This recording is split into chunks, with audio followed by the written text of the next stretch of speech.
Di video sebelumnya kita sudah mengangkat video dari Ketua PCNU Kabupaten Semarang yang mengatakan ketika ada orang yang mengaku mi'raj hukumnya kafir. Apalagi kalau sampai mi'raj sehari 70 kali, artinya kafirnya 70 kali. Dan itu beliau mengutip kitabnya Mbah Hasyim Asy'ari, pendiri Ormas Nahdlatul Ulama. Di dalam kitab Risalah Asas Nahdlatul Ulama dikatakan orang yang ngaku mi'raj hukumnya kafir. Dan bukan sebatas itu saja, beliau mengutip kitab Aqidatul Awam. Ya. Kata beliau, kalau ada orang ditanya man rabbuka, jawabannya selain Allah, hukumnya juga kafir. Sementara itu dua-duanya dilakukan oleh Ba'alawi. Faqih Muqaddam ngaku sehari mi'raj 70 kali. Ya, itu dibenarkan oleh Ba'alawi. Ba'alawi nggak ada yang mengingkari. Kemudian ada Mukibbin yang sudah mati, ditanya man rabbuka, man nabiyuka, madinuka, jawabannya Abdullah Al-Haddad. Karena cinta sama Abdullah Al-Haddad. Ya, karena kecintaannya kemudian Abdullah Al-Haddad datang kasih syafaat kepada Mukibbin yang sudah mati itu. Ya. Itu dilakukan oleh Ba'alawi dan Ba'alawi nggak ada yang mengingkari. Nggak ada yang mengingkari. Ya, dan itu jelas berdasarkan penjelasan dari Ketua PCNU Kabupaten Semarang, hukumnya kafir. Yang mengkafirkan bukan Wahabi, bukan saya, bukan Salafi. Ya, yang menjelaskan Ketua PCNU Kabupaten Semarang yang dibaca kitabnya Mbah Hasyim Asy'ari, ya, pendiri Ormas Nahdlatul Ulama. Ya, dan orang-orang seperti itu dibela sama Pak Abdul Somad. Kata Pak Abdul Somad, menolak Habib lama-lama menolak Islam. Kehilangan kecintaan dengan para Habib sama dengan kehilangan kecintaan kepada para ulama. Lama-lama ateis. Padahal jelas-jelas kalau ikut Habib justru malah nanti lama-lama meninggalkan Islam, menolak Islam. Ya kan seperti itu. Ya, tapi dibela sama Pak Abdul Somad, sudah jelas-jelas. Yang seperti itu disebutkan hukumnya kafir, dibela. Gimana coba? Ya. Ya kira-kira kalau yang membela orang kafir, akidah orang kafir, kira-kira gimana gitu loh. Ya. Ya silahkan cari ilmunya sendiri. Bagaimana orang yang tidak mengkafirkan orang yang kafir, tidak mengakui kafir orang yang kafir. Ya. Ini bukan masalah bermudah-mudahan mengkafirkan, enggak. Yang menjelaskan Ketua PCNU Kabupaten Semarang seperti itu. Bukan kita mengkafirkan Pak Abdul Somad, bukan. Ya kan di ujung video sudah kita jelaskan, kita nggak bermudah-mudahan mengatakan orang kafir. Itu penjelasan dari Ketua PCNU Kabupaten Semarang. Dan kemudian ada komentar-komentar yang katanya video Pak Abdul Somad jangan dipotong-potong. Ya, biar kita mendengar secara full. Sekarang coba kita putarkan secara full.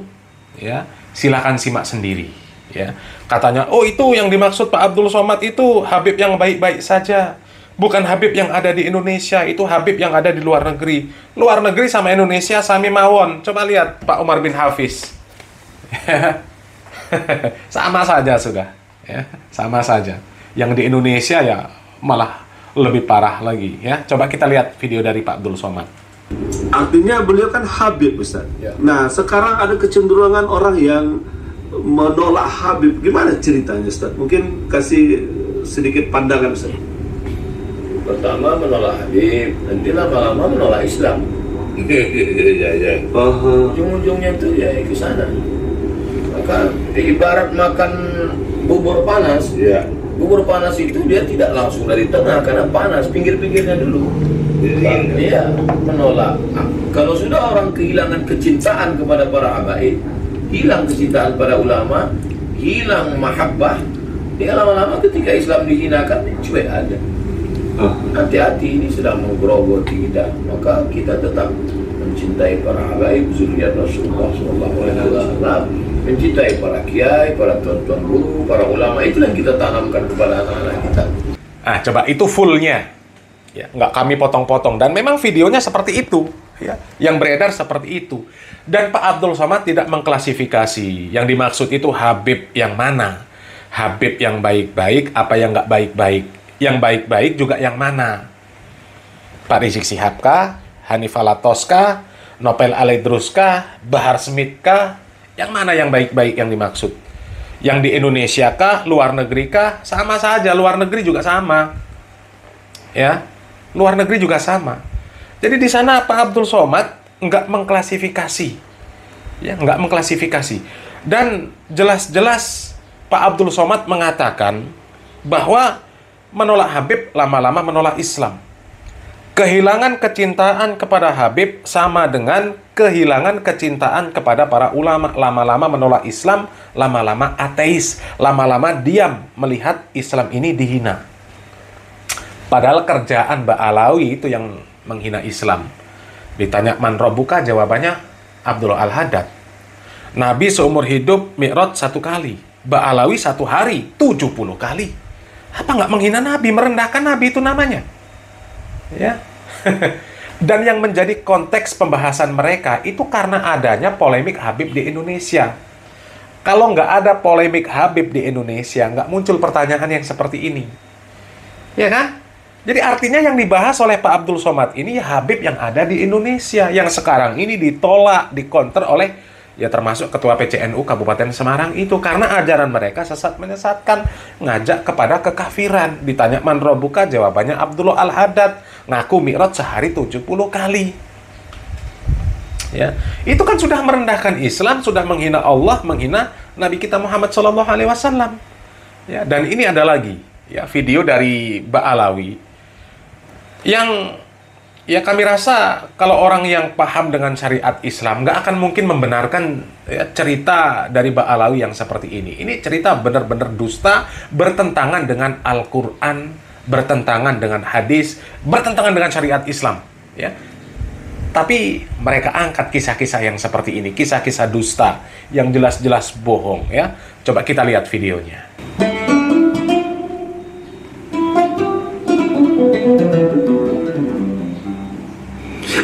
Coba, ya, ini diposting oleh akun NU Online di Facebook NU Online. Artinya apa? Memang yang seperti ini ya diakui oleh mereka. Saya itu mau berangkat pengajian ke Purwokerto, beliau minta ikut. Nih, ngaji sambil ngerokok, bicara agama lah, nggak ngaji. Bicara agama sambil, ya mendingan bicara agama pakai kaos oblong, tapi nggak ngudut, daripada bicara agama pakai baju koko, pakai peci, tapi saya bilang, Purwokerto ini jauh, perjalanan 6 jam. Saya waktu itu naik mobil Jeep Jimny kok di belakangan capek itu. Mungkin gelonjal ke sundul kan. Iya, Jimny kan kecil kan. Perjalanan 6 jam, antum duduk di belakangmu nih. Apa itu pokoknya. Ketika dari dulu saya tinggal di Tanah Mas. Dari rumah Tanah Mas ini lurus, Tugu Muda, mestinya kan lurus naik, kemudian rumah sakit Karyadi, naik lagi sampai kemudian Magelang, ambil Wonosobo, Purwokerto kan gitu. Yeah. Begitu sampai Tugu Muda, beliau teriak, kiri. Beb, jalannya lurus, wes pokoknya kiri. Nanti biasa saya ikut kiri. Kanan, arah berkota. Dari kiri Muda, arah kanan itu kan menuju ke apa? Sampai di berkota, mandek, berhenti sini. Kuburan. Kenapa? Mandek. Ono saya nangis ya itu. Masya Allah. Dan kalau saya melihat beliau begitu, wajah agak merah, matanya apa? Tak berani bantah. Ono saya nangis apa? Ya itu. Ayo, atas biar. Parah nih itu nggak nih. Pulang kita dari mobil. Saya gandeng, nyabrang. Ini masuk gangnya biasa lah. Ini, jadi bukan lewat ini, jadi kita lewat gundukan tanah yang sampai gocekan apa? Ya saya ikuti, jualan di depan. Iki sing nangis, iki sing jaluk tolong. Ayo ditunggu. Non saya maaf, kuburan non Islam. Non Islam. Iki nangis, yuk. Iki nangis dikebuki oleh apa? Malaikat. Syahadat lebok non Islam, benar dikebuki. Saya sudah pakai akal. Perintahnya orang semacam ini seperti Nabi Allah itu sama apa? Nanti usah. Kalau pakai akal nanti usah, nggak ketemu kan? Nggak usah pakai akal. Tanah kuburnya saya pegang, saya syahadat. Sudah dari Allah, wis remani lah piye. Habis itu wis saya menang. Gue bakal ngabari saudara-saudaranya bahwa masuk Islam itu selamat. Oh. Nggak bakal dikebuki oleh mereka. Jalan ke Purwokerto. Perjalanan ke Purwokerto. Di tengah jalan saya desak terus. Apa rahasianya? Oh, rahasia. Oh, pokoknya mau apa? Subhanallah, kira-kira ya nggak ada 40 hari setelah kejadian itu, tidak bersamaan, ada tenggang apa waktu, tapi ada kira-kira tidak kurang dari 18 orang yang mengaku non-Islam minta syahadat. Dan sampai hari ini kalau sampai tanya orang itu siapa aja, saya tidak tahu. Datang keturunan Tionghoa, saya mendengar adzan di masjid ini, hati saya kok bergetar. Saya mau masuk Islam, kata pengurus masjid suruh tempatnya Habib Umar. Saya minta syahadat. Datang dari Demak, saya sudah ke masjid Demak, katanya disuruh ke tempatnya Habib Umar. Selang beberapa hari, ketika saya bilang, Habib, kok iki ono ngene-ngene? Ah, saya ngabari dulur-dulure. Nek mau Islam ku enak. Ini apa enggak cerita dusta? Cerita dusta. Ini bertentangan dengan Al-Qur'an. Ya. Orang kafir yang sudah meninggal dunia bisa diislamkan, kemudian bisa mengabari keluarganya supaya bisa masuk Islam. Apa enggak bohong itu? Ya. Di dalam surat Al-Baqarah, kalau nggak salah ayat 161 dan 162 ya, kalau nggak salah ya. Yang jelas ini surat Al-Baqarah. Di sana Allah Subhanahu wa taala mengatakan, "Innalladzina kafaru wa matu wa hum kuffar ulaika 'alaihim laknatullah wal malaikah wan nasi ajmain. Khalidina fiha la yukhaffafu anhumul adzabu wa lahum yunzarun." Jadi di sana jelas dikatakan orang yang kafir mati di atas kekafiran, bagi mereka laknat Allah, laknat malaikat dan seluruh manusia. Mereka kekal di dalam neraka selama-lamanya. Ya, nggak akan diringankan siksanya, dan mereka nggak akan mendapatkan keringanan, nggak akan mendapatkan pertolongan sedikit pun. Ya. Ini orang kafir yang sudah mati bisa diislamkan. Sementara dikatakan di dalam Al-Quran, orang yang kafir mati di atas kekafiran, ya, atas mereka laknat Allah, malaikat, dan semua manusia di neraka kekal, nggak akan mendapatkan penolong, nggak akan diringankan siksanya. Dan kalau memang yang seperti itu bisa, kenapa Nabi Muhammad SAW nggak mengislamkan pamannya? Bukankah Nabi Muhammad SAW lebih berhak mengislamkan pamannya? Pamannya mau diislamkan ketika masih hidup, ketika sakaratul maut, ya, nggak Islam juga sampai meninggal dunia. Kenapa nggak kemudian beliau datangi kuburannya, kemudian beliau islamkan? Bukankah Nabi Muhammad SAW lebih mulia daripada Habib Ba'alawi? Ini cerita tentang Ja'far Al-Kaf, wali ODGJ pula itu. Walinya ODGJ, bukan walinya Allah. Walinya ODGJ, wali-walinya ODGJ. ODGJ yang lain yang keleleran di pasar, di jalan-jalan. Yang ini dimuliakan, walinya para ODGJ. Ya. Nabi Nuh alaihissalam kurang cinta apa sama anak sama istrinya? Ya bunayyarkam ma'ana wala takum ma'al kafirin. Ya, wahai anakku, datanglah kepadaku, ikut aku, jangan kamu menjadi orang-orang kafir. Ya, anaknya mengatakan apa? Qala sa'awi ila jabali ya'simuni minal ma'. Ya, anaknya malah akan naik gunung yang dikira bisa melindungi dia dari air, dari banjir. Ya. Anaknya mati kafir. Bukankah Nabi lebih berhak untuk mengislamkan anaknya?